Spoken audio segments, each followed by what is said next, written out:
Justice Yashwant വർമ്മയുടെ വസതിയിൽ നിന്ന് പണം കണ്ടെത്തിയ സംഭവത്തിൽ ജഡ്ജിക്കെതിരെ കേസെടുക്കണമെന്നാവശ്യപ്പെട്ട് സുപ്രീം കോടതിയിൽ ഹർജി.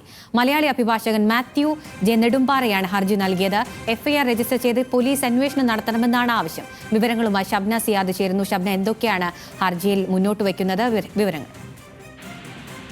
അഖില, ജസ്റ്റിസ് യശ്വന്ത് വർമ്മക്കെതിരെ കേസെടുക്കാമെന്ന ആവശ്യമാണ് മലയാളി അഭിഭാഷകനായ മാത്യു ജെ നെടുമ്പാറ സുപ്രീം കോടതിയിൽ നൽകിയ ഹർജിയിൽ പറയുന്നത്. എഫ്ഐആർ പോലീസ് രജിസ്റ്റർ ചെയ്യണം എന്ന ആവശ്യം ഉന്നയിക്കുന്നു.